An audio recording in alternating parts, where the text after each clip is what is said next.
Graças a Deus. Vamos entrar na presença de Deus.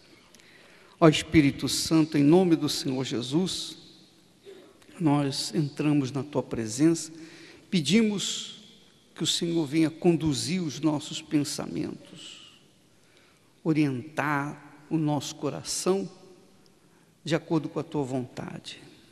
Pois é isso que nós queremos fazer, a Tua vontade, meu Pai. Nós cremos que o Senhor nos libertou para que nós pudéssemos servi-lo. E nós não podemos servi-lo sem fazer a Tua vontade. Não podemos servi-lo fazendo a nossa vontade. Então, eu peço que o Senhor, o Espírito Santo, venha dirigir os nossos pensamentos nesse sentido. Para a glória, louvor e honra do nome do Senhor Jesus. Amém. Graças a Deus. Podem sentar. O homem que ouve a palavra de Deus, o homem que ouve a palavra de Deus, é como aquele que sobre a rocha edificou, caíram as chuvas, e o rio transbordou,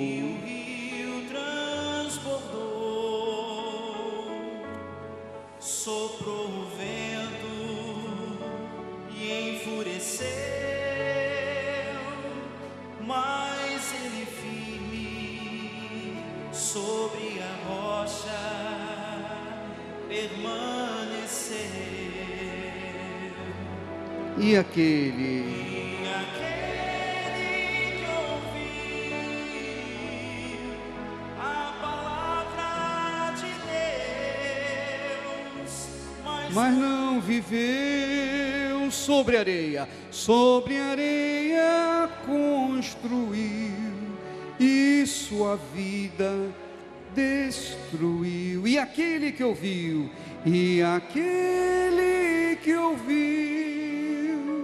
a palavra,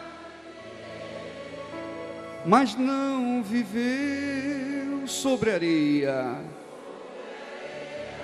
construiu e sua vida destruiu. Preste atenção. Jesus fala sobre os dois fundamentos da vida. Dois fundamentos da vida. É interessante porque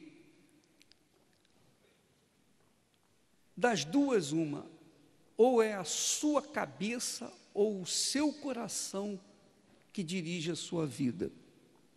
Quer dizer, ou é a sua inteligência ou é a sua emoção. Ou é o seu intelecto ou é os seus sentimentos que dirigem a sua vida. Se você é dirigido pelos seus sentimentos, você pode ter certeza que você vai ser infeliz, vai sofrer, vai gemer, você vai dar com os burros na água e, se não for salvo, vai direto para o inferno quando morrer. Porque o coração é enganador. O nosso coração é o maior inimigo que nós temos. É pior do que o diabo. Ele é pior do que o diabo. O diabo usa o coração, mas o coração é enganador. Ele faz a pessoa se iludir, ele faz a pessoa se entregar, se render, pensando que é a melhor opção da sua vida. Aí você diz, Deus nos deu o coração, bispo. Nosso corpo tem um coração. Sim, mas o coração Ele não colocou na cabeça, Ele colocou o nosso coração no peito. E é a cabeça que tem que nos dirigir, a sua cabeça que tem que conduzir a sua vida. é a sua inteligência, é a sua razão. E Ele nos deu a razão, a inteligência, para a gente decidir o que nós queremos fazer da nossa vida.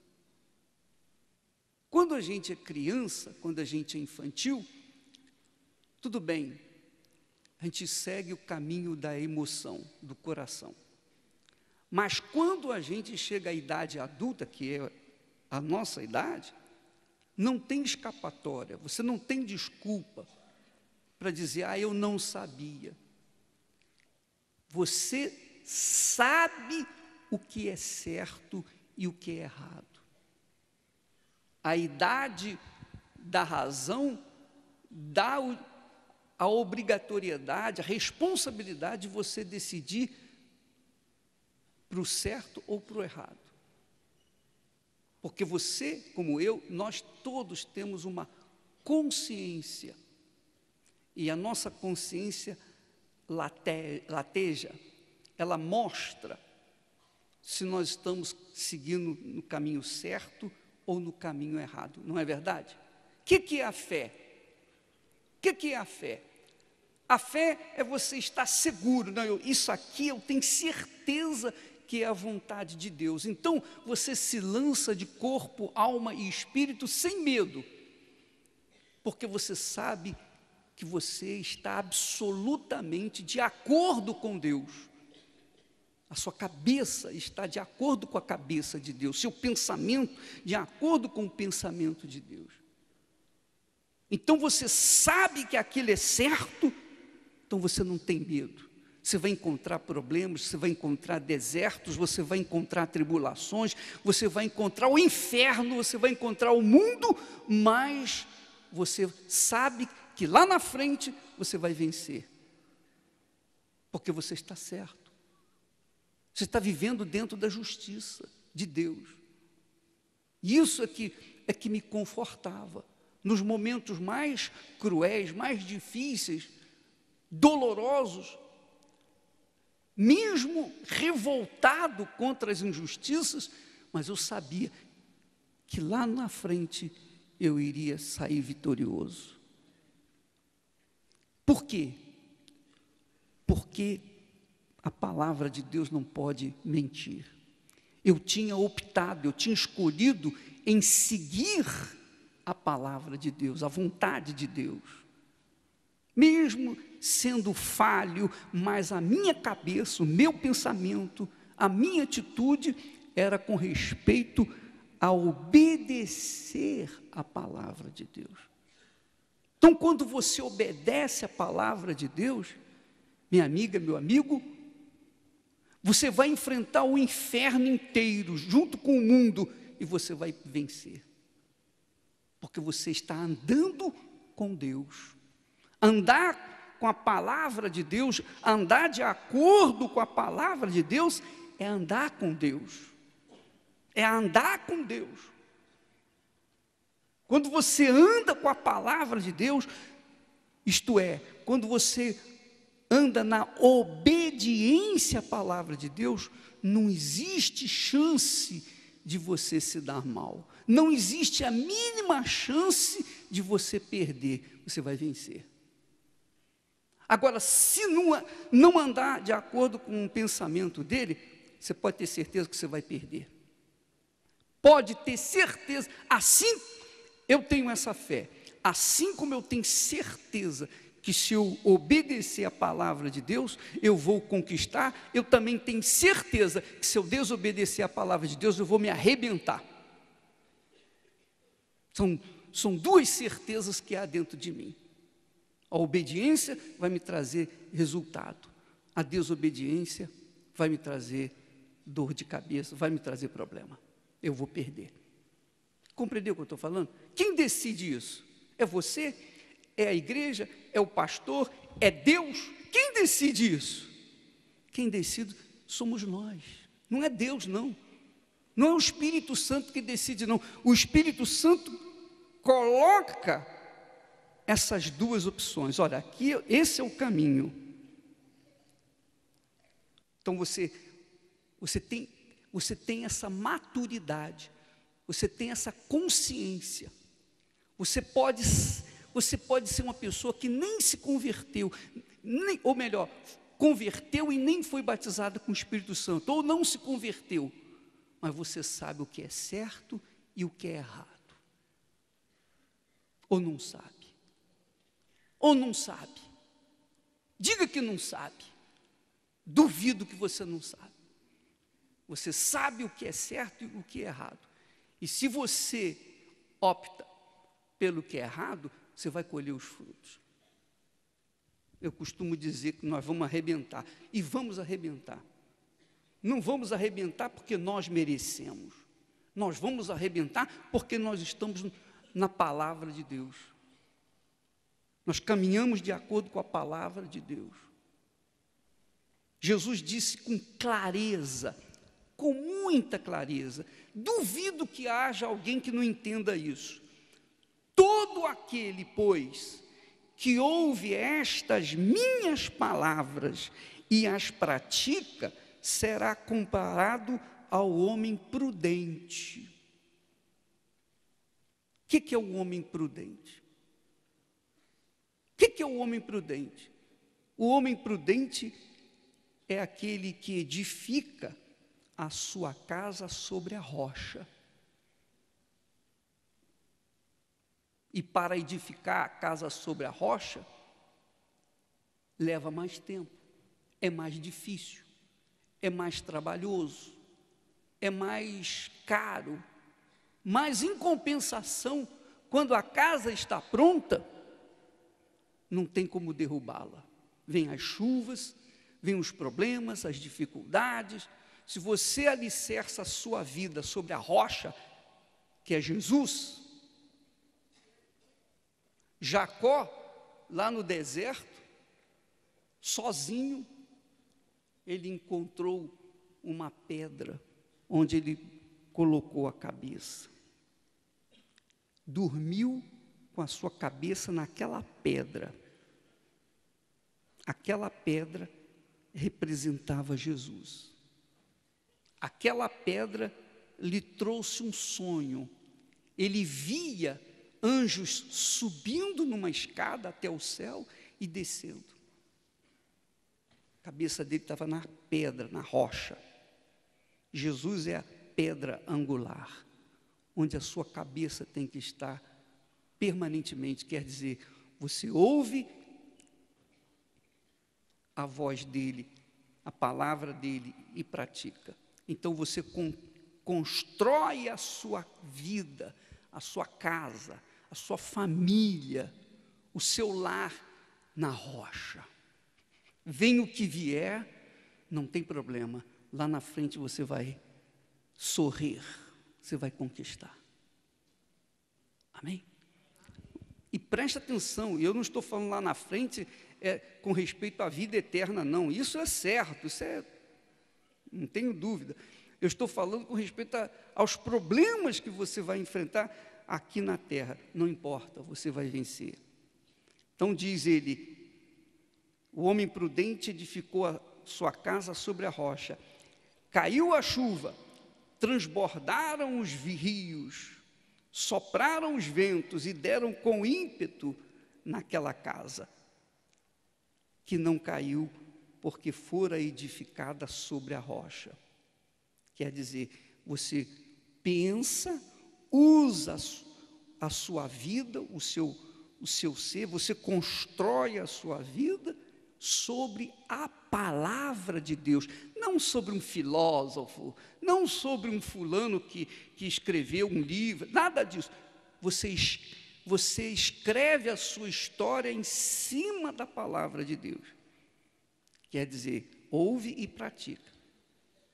E todo aquele, diz ele, e todo aquele que ouve estas minhas palavras e não as pratica, será comparado ao homem insensato, que edificou a sua casa sobre a areia. Edificou a sua casa sobre a areia. Ouve as minhas palavras, mas não pratica. É comparado ao homem insensato que edificou a sua casa sobre a areia.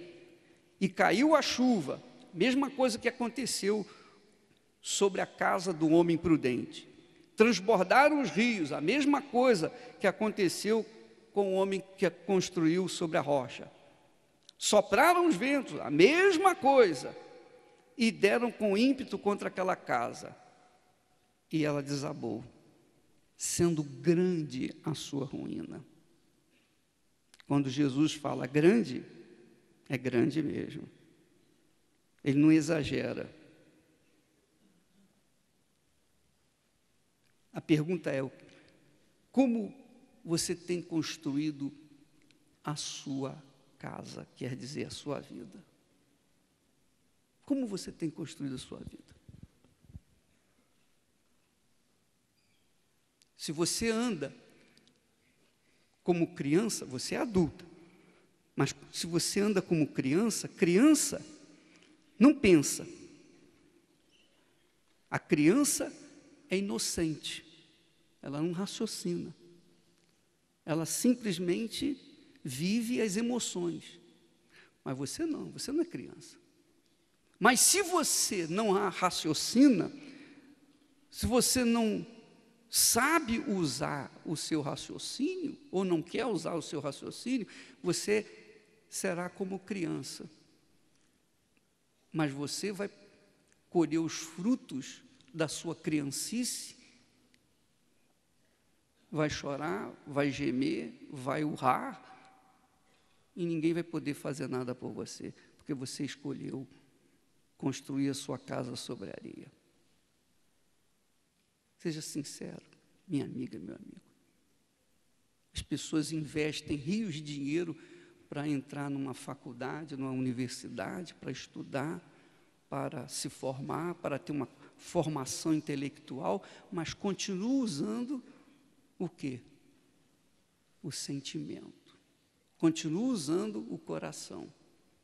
Continuam construindo a casa sobre a areia.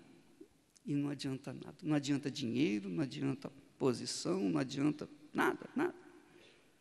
Porque quando vem a chuva, é grande a sua destruição. Cante novamente. O homem que ouve a palavra de Deus é como aquele que sobre a rocha edificou. Caíram as chuvas e o rio transbordou. Soprou o vento e enfureceu, mas ele firme sobre a rocha. Permaneceu. E aquele que ouviu,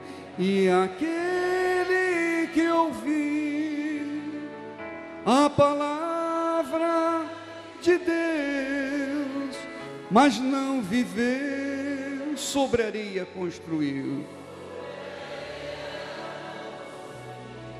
e sua vida destruiu. E aquele que ouviu,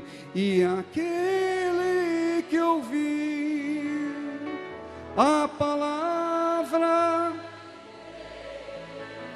mas não viveu, sobre a areia construiu, e sua vida destruiu. Você que está aqui, que diz, que considera estas palavras e diz: realmente, toda a minha vida eu venho sofrendo, eu venho gemendo, porque eu venho construindo a minha vida, a minha casa sobre a areia. Mas hoje agora eu entendo que não há outra opção. Ou eu entrego a minha vida para o Senhor Jesus e começo a viver na obediência à sua palavra, ou então não há saída para mim. Se você quiser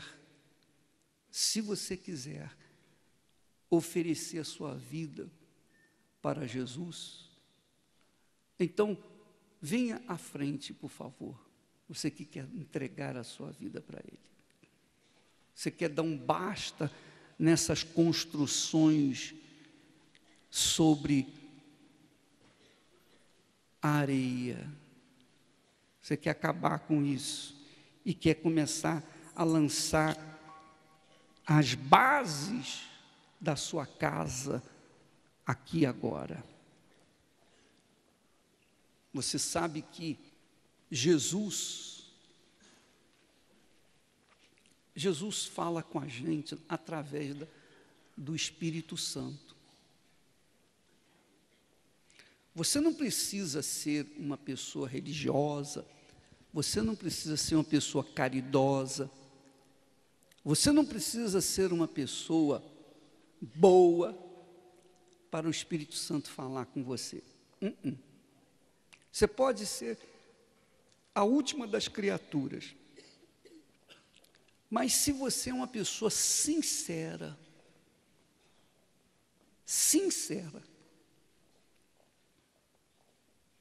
uma pessoa que não é fingida, não é hipócrita, pode ser o maior pecador da face da terra, mas se é sincero, o Espírito Santo fala com você. Amém? O Espírito Santo fala com as pessoas sinceras e humildes. Humildes que quer dizer, não é pobre não. Pobre não significa que seja humilde. Eu conheço muitos pobres que são cheios de orgulho, não é verdade? Você também é ou não é? Quando se fala em humilde, fala-se da pessoa que ouve, tem ouvidos para ouvir e obedecer. Então você ouve e obedece a palavra de Deus, você é humilde. Se você ouve e não obedece, você não é humilde. Então, o Espírito Santo fala com você. E eu creio, eu tenho certeza que Ele não está chamando você para ser um crente, para ser um religioso. Ele não está chamando você para ser um carola. Ele está chamando você, sabe para quê? Sabe para que Deus chama você? Sabe? Sabe por que você está aqui na frente? Porque o Espírito Santo tocou em você. E sabe por que Ele está te chamando? Sabe? Para que você venha servi-lo. Amém? Amém? Ele está chamando você do mesmo jeito que um dia me chamou, para servi-lo. Para servi-lo, para ser um servo dele, para obedecê-lo, para andar em comunhão com ele. Então não importa o montante de pecado que você tem, Jesus perdoa você agora, porque você não pode servi-lo na imundície. Ele tem que te dar uma limpeza, uma lavagem, ele tem que purificar você para que você possa andar com Ele. Amém, pessoal? Entendeu o que eu estou falando? Sim ou não? Você tem que estar puro, para poder andar com Ele. E para que você possa ser puro, Jesus lava você. Ele perdoa os seus pecados. Amém? Feche os seus olhos, em nome do Senhor Jesus. Ó Deus,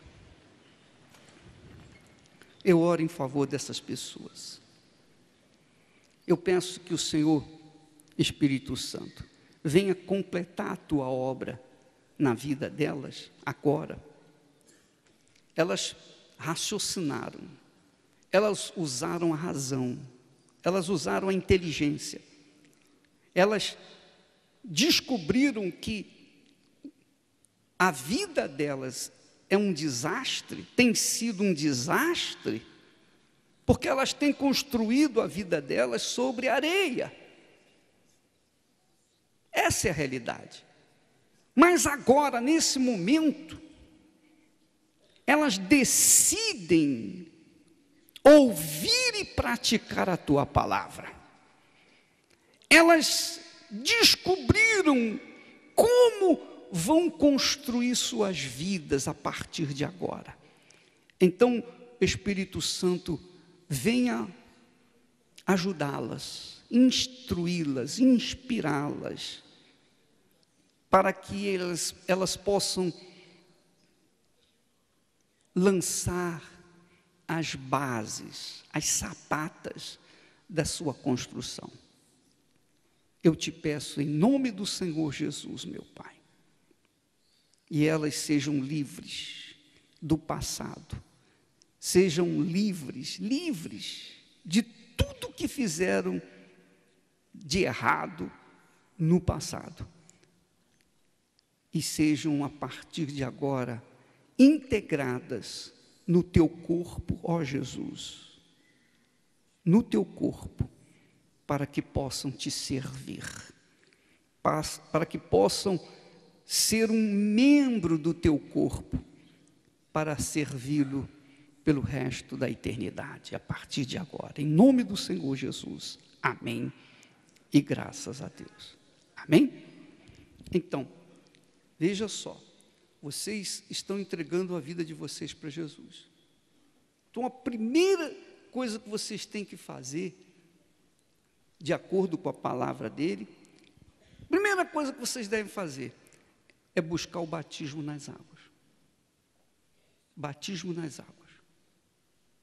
Aí, quando você se batizar nas águas, você está cumprindo o primeiro mandamento, a primeira obrigação que Jesus te dá, o primeiro dever de casa. Ele disse, quem crê, ele falou para os discípulos, ide por todo o mundo e pregai o evangelho a toda criatura. Quem crê, vocês creram. Vocês acabaram de crer, não é verdade? Quem crer, disse Jesus, e for batizado, será salvo. Amém? Então, a primeira coisa que você tem que fazer é ser batizado nas águas. Mas, ô bispo, eu já fui batizado. Não quero saber o que aconteceu no passado. Passado para mim não existe, existe o presente para frente. Então você vai seguir daqui para frente. Amém? Entendeu o que eu estou falando? Não fique pensando no passado, porque a sua vida vai começar a partir de agora. E quem anda pela fé, anda para frente, não olha para trás. Compreendeu o que eu falei? Vou repetir. Quem anda pela fé em Jesus, não olha para trás, só olha para frente. Então, olha para frente, a partir de agora. Deixa o que passou, passou, e olhar, começar a partir de agora. E o batismo nas águas, daqui a pouco, se você quiser batizar, nós vamos ter gente aqui para batizá-los. Tá bom? Podem sentar em nome do Senhor Jesus. Olha o novo Israel. Cante com fé, pela fé, descendente de Abraão, um povo remido na terra, um povo remido na terra, eleito para morar em Sião. Olho e vejo milhões. Olho e vejo milhões, crianças, jovens e anciãos, todos cantando em coro.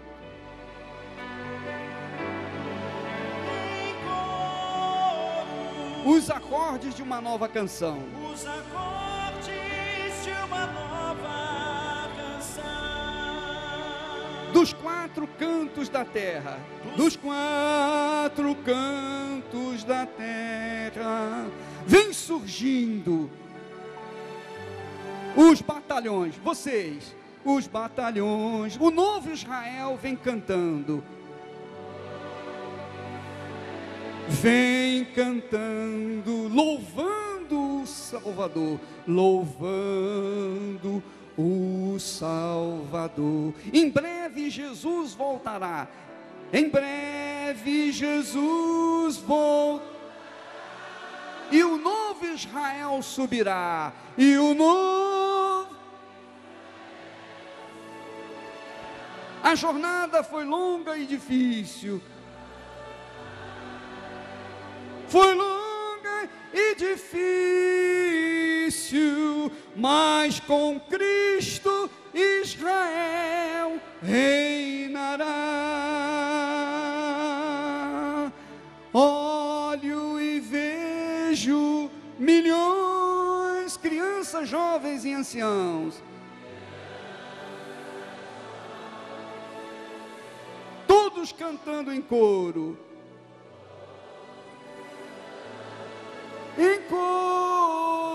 os acordes, de uma nova canção. Deixa eu falar para vocês uma coisa maravilhosa, magnífica, grandiosa. Não sei se você vai perceber, mas vamos procurar dar algumas informações para você cantar esse hino com força, com fé, com coragem. Você sabe que, preste atenção, quando o povo de Israel saiu do Egito, porque ele estava se dirigindo à terra prometida, passando pelo deserto, Deus ordenou que se construísse o tabernáculo. O tabernáculo era algo móvel, que tinha que ser sempre montado e desmontado, montado e desmontado.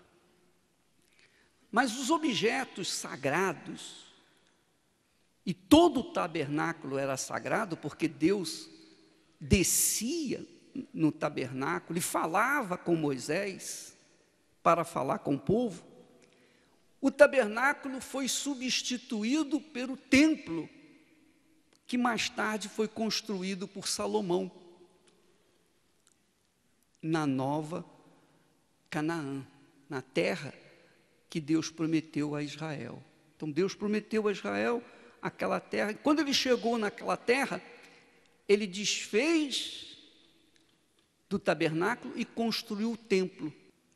Ora, presta atenção, por favor. O primeiro templo foi construído. E quando ele foi construído, Deus desceu sobre ele. O povo viu. Houve um regozijo, uma manifestação da glória de Deus. Houve algo sublime, qual nunca houve na história da humanidade. O próprio Altíssimo desceu sobre o templo e disse para o seu povo: olha, se o meu povo, que se chama pelo meu nome, orar e me buscar, e se converter dos seus pecados, dos seus caminhos, então estarão abertos os meus olhos, atentos os meus ouvidos às orações que fizerem nesse lugar. Até hoje os judeus estão lá. Até hoje. Os judeus vão lá nas muralhas, nos restos onde havia o templo. Aquela casa foi a majestade de Deus. Casa de oração para todos os povos, todas as nações. Aí o que aconteceu? Tudo que era no interior da casa era coberto de ouro. Toneladas de ouro foram gastas naquela casa. Toneladas de ouro, porque o ouro representa Deus. É um outro símbolo de Deus. Ora, o que aconteceu? Israel se voltou contra Deus, se esqueceu de Deus, mesmo com o templo lá, cheio de ouro, cheio de glória. O que Deus fez?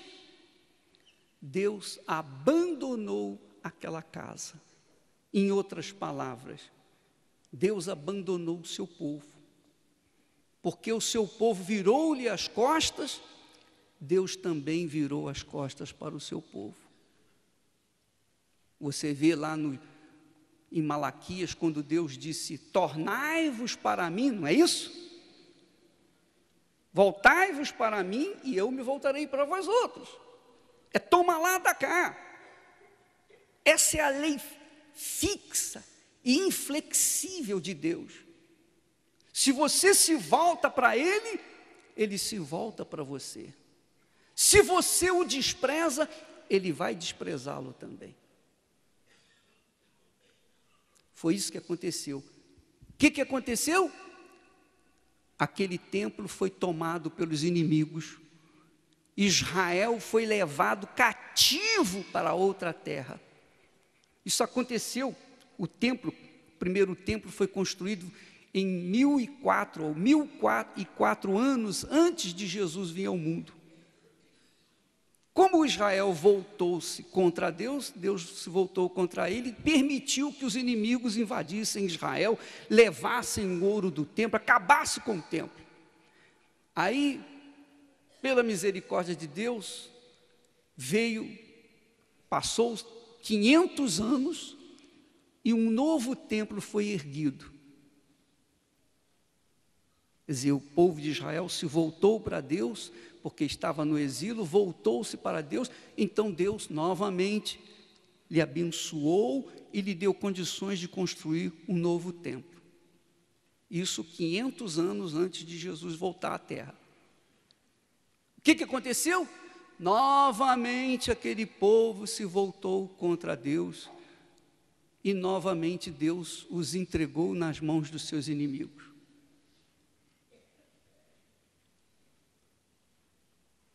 Quando foi na época de Jesus, um pouco antes de Jesus vir ao mundo, veio Herodes, que era um intermediário entre os romanos e os judeus, e ele ficou cuidando de Jerusalém. Então, ele construiu o templo, o terceiro templo, para agradar os judeus. Mas esse homem chamado Herodes, ele construiu para ter bons olhos, receber os bons olhos dos judeus. Mas era um homem sanguinário, porque esse mesmo homem, Herodes, quando Jesus nasceu, e ele, sabendo pelos magos que o rei dos judeus estava chegando, ou tinha nascido, com medo de perder o seu cargo, o que ele fez? Ele mandou matar todos os meninos da idade de 2 anos para baixo. Todos os meninos, quem nascia menino, o soldado ia e passava o fio de espada. Quer dizer, o homem sanguinário, perverso, endemoniado, construiu o templo sozinho. Esse homem, depois teve o seu filho, que também chamava-se Herodes, que veio matar João Batista, cortar a cabeça de João Batista. Além dele, além de Herodes, nós tivemos a direção do templo, a administração do templo, sob os ombros de Caifás. Caifás era o sumo sacerdote. Esse Caifás foi o mesmo que mandou prender Jesus e o julgou e o condenou à morte. Então, o que aconteceu? as duas pessoas envolvidas no templo, no terceiro templo, eram pessoas altamente endemoniadas, perversas, que tinham sangue nas mãos, tanto Herodes quanto quem? Caifás. O templo foi construído por pessoas que tinham sangue nas mãos. Mesmo assim, Jesus ensinava diariamente naquele templo. Mesmo assim, Jesus se aborreceu com os cambistas, com as pessoas que estavam vendendo, negociando dentro do templo, e não permitia que se carregasse algum utensílio dentro do templo. Quer dizer, mãos sujas de sangue construíram o templo, o terceiro templo. Mesmo assim, Jesus honrou esse templo e o chamou de casa de meu Pai. Amém? Ele disse, não fazeis da casa de meu Pai covil de salteadores. Você está acompanhando? Jesus honrou com a sua presença constante, diária, lá no templo feito por mãos sanguinárias. No ano 70, vieram os romanos, derrubaram o templo, acabaram com tudo. E Deus não permitiu que se fosse construído um novo templo lá. Mais tarde, bem mais tarde, vieram os muçulmanos e construíram lá uma mesquita que está até hoje. A mesquita, você vê em Jerusalém, você não viu aquela cúpula redonda? É onde está exatamente o local onde estava o templo de Deus. E os judeus estão ávidos, desesperados para construir o templo, mas eles não podem construir o templo em qualquer lugar de Israel ou de Jerusalém, só pode ser naquele lugar. Mas naquele lugar, eles nem são permitidos colocar os pés. Eles não podem nem colocar os pés naquela área, porque pertence aos muçulmanos. É a velha Jerusalém, uma Jerusalém pequenininha, mas que só entra muçulmanos. Judeus não podem entrar lá. Então a briga que tem hoje lá vai ser permanente até a vinda de Jesus. Não vai ser possível construir o templo lá. O que quer dizer? Qual é a minha leitura? Deus teve paciência, primeira vez construiu, e eles se voltaram contra Deus, então foi destruído o primeiro templo. O segundo templo foi construído, mas se voltaram contra Deus, foi destruído pelos inimigos. O terceiro templo foi construído, Jesus viu e disse, não vai ficar pedra sobre pedra. E depois veio, realmente aconteceu exatamente conforme ele falou. Por que ele fez isso? Deus disse, então não vai ter mais templo. Agora, Deus está nos dando esse local, esse templo, que nós o chamamos de Templo de Salomão. Eu pergunto a vocês, como são as mãos que estão construindo este lugar? São sanguinárias? Sujas de sangue? Sim, são sujas de sangue, sim. São sujas de sacrifício de cada um de nós. É ou não é?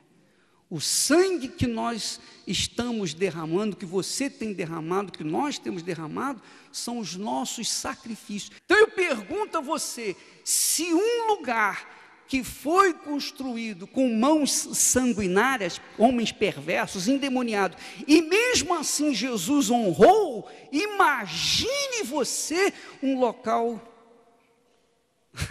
construído com o sacrifício do povo, com sinceridade, pessoas têm dado o seu tudo, têm colocado o seu sacrifício, enfim, têm feito o seu melhor, e gente lavada pelo sangue do Senhor Jesus Cristo. Amém? O que você acha que vai acontecer nesse lugar? Se Jesus honrou um templo feito por mãos iníquas, imagine um templo que está sendo feito por um povo, um novo Israel, gente que Ele chamou para servi-lo. Aleluia. Então, você que nos ajuda, você que tem feito melhor, você que tem apresentado o seu melhor para esse templo, você pode ter certeza que terá a sua compensação.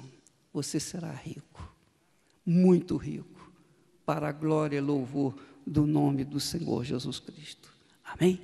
Graças a Deus. Feche os seus olhos aí. Eu quero fazer uma oração especial. Não fale nada, por favor. Espírito Santo, eu peço que o Senhor, da mesma forma como o teu servo orou, Eliseu fez uma oração para que o Senhor abrisse os olhos do seu servo, para que ele visse a grandeza do Senhor dos exércitos. Quando aquele servo chegou trazendo a notícia, os inimigos vêm ferozes com armas para destruir tudo, e o teu servo, o profeta, disse: Senhor, abra os olhos desse rapaz para que ele possa ver. E quando ele teve os olhos espirituais abertos por ti, meu Pai, ele pôde contemplar um número incrível de anjos poderosos ao redor do seu servo. Meu Pai, eu peço que essas pessoas tenham essa visão agora, a visão da glória de Israel, aqui neste lugar. O Senhor escolheu o Brasil, o Senhor nos escolheu, o Senhor nos chamou de trás das malhadas, o Senhor chamou mulheres e homens desprezíveis, desprezados, sem nenhuma expressão, sem nada, absolutamente nada para apresentar. E o Senhor os transformou em homens de bem. O Senhor os tirou da criminalidade, dos vícios, das drogas, da vida desgraçada. O Senhor os tirou do túmulo para fazê-los assentar-se ao lado de príncipes, para que então pudesse, com suas mãos santas, sagradas, com seus sacrifícios, construir a casa do sacrifício, a casa do sacrifício. Então eu peço que o Senhor abra os olhos do teu povo, os olhos espirituais, para que ele tenha entendimento, para que ele tenha visão real, perfeita, do que representa o templo de Salomão, nos dias de hoje. Em dias onde o amor está cada vez mais frio, em dias de violência, de criminalidade, em dias de desordem. Nós estamos vivendo, meu Pai, na casa de César, isto é, estamos vivendo em Sodoma, em Gomorra, e estamos anunciando a tua justiça, a tua salvação, anunciando o teu evangelho, o teu reino para os povos, todos os povos. E então o Senhor nos dá essa direção, essa inspiração na construção de um lugar especial, para que todos os povos, povos de todas as nações da terra, de todo o planeta, venham te adorar, venham te glorificar, venham te exaltar, venham ver a grandeza do Senhor.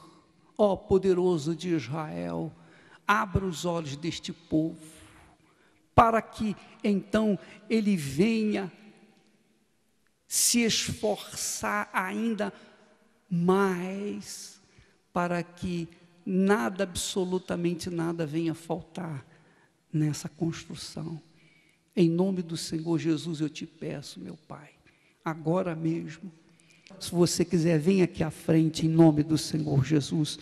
Oh, que doce paz em minha alma se faz, quando estou orando ao Senhor. Vejo bem junto a mim, vejo bem junto a neste lindo jardim, neste lindo, a presença do meu Salvador. Canto em meu coração, canto em meu coração, uma linda canção, uma linda, que transborda de glória, aleluias, de transborda de glória, aleluia. Quem me dera ficar para sempre assim, para sempre assim, com Jesus, neste lindo jardim. Ó Espírito Santo, aproveitamos este momento tão bonito, tão solene, tão glorioso, quando o teu povo pode ver a tua glória já manifestando naquele lugar. Ó Santíssimo Pai,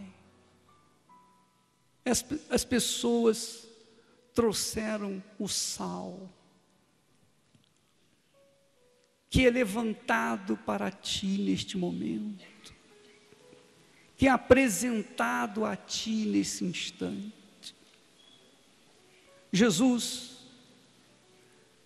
se a gente faz a melhor comida do mundo, mas se falta sal, ela se torna sem graça, sem gosto, sem nada. O sal é bom quando usado na medida certa, porque até na comida, até a própria comida exige a quantidade exata. Não pode ser de mais e não pode ser de menos. Existe um equilíbrio. Jesus querido, este sal seja usado para equilibrar a família que está aqui representada, para libertar os filhos, os pais, os familiares, para libertar a todos, meu Deus. Este sal sirva como elemento do Espírito Santo, como ferramenta do Espírito Santo, para arrancar toda todos os espíritos do vício, todos os espíritos das drogas, dos vícios em geral. Este sal venha libertar a casa de cada uma dessas pessoas. Este sal venha servir como a água que o Senhor fez sair, nascer da rocha lá no deserto.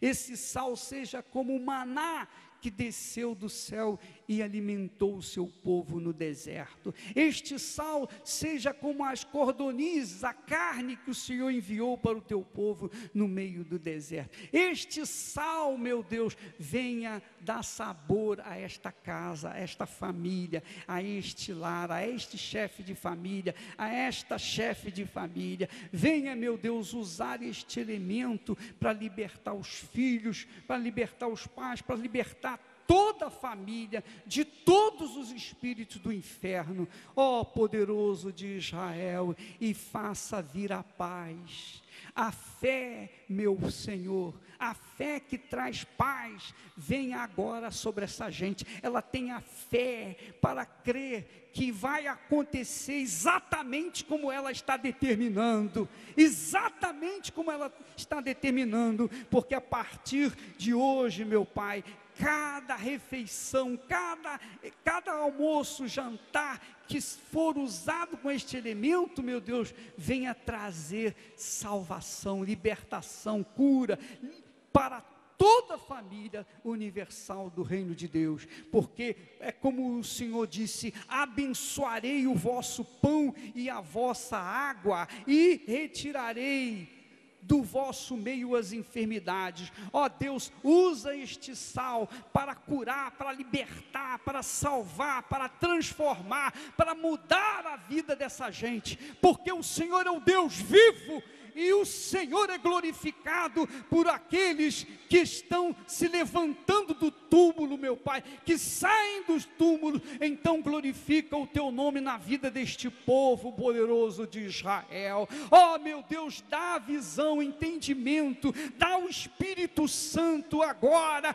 para que toda esta gente venha entender o propósito do templo de Salomão, e venha curtir, meu Pai querido, o teu Espírito, e venha ser instrumento do teu Espírito, porque sabemos que o Senhor nos chamou, sabemos que o Senhor nos libertou, sabemos que o Senhor nos tirou das trevas para poder servi-lo, e aqui estamos, ó Deus, te servindo. Sejam abençoadas todas as pessoas que aqui se encontram, ninguém saia daqui de mãos vazias, ninguém saia daqui da mesma forma como entrou, ninguém saia daqui com os mesmos pensamentos, mas o teu Espírito, meu Pai, fale, convença, faça a obra, meu Pai, que nós não podemos fazer, que o teu nome seja glorificado na vida desta criatura, em nome do Senhor Jesus. Se eu tivesse a palavra capaz de explicar,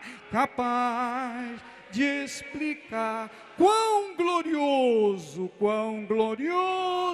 é o poder de Deus, é o poder de Deus, só provando o maná. Maná, é que podes cantar, é que podes cantar. Glória a Deus, glória a Deus, aleluia. Ó Jesus querido, eu creio que a raiz que vinha, a raiz do mal, que vinha reproduzindo frutos do inferno, já foi queimada, porque um novo pensamento foi adquirido, uma nova semente, para que haja um novo fruto, uma nova vida. Ó soberano de Israel, seja quebrada toda maldição, como servo teu, ministro da tua palavra, e na unção do teu Espírito. Da mesma forma como Moisés determinou a bênção, nós determinamos a bênção para o teu povo. E nenhuma raiz mais prevalecerá na vida dessa criatura. Nenhuma raiz maligna, raízes do passado, raízes dos seus ascendentes, dos avós, bisavós, tataravós, maldições passadas, tudo que foi construído em cima de maldição de uma raiz, está quebrado agora, está amaldiçoado. A raiz do mal está amaldiçoada, a raiz do mal está amaldiçoada, queimada, assim como Jesus amaldiçoou aquela figueira e ela secou, na mesma hora a raiz foi quebrada, queimada, destruída, amaldiçoada. Agora a raiz dessa figueira maligna seja queimada, nunca mais nasça fruto de ti, ó figueira do inferno, em o nome do Pai, do Filho e do Espírito Santo. E quem crê, diga amém. Graças a Deus. Deus abençoe a todos.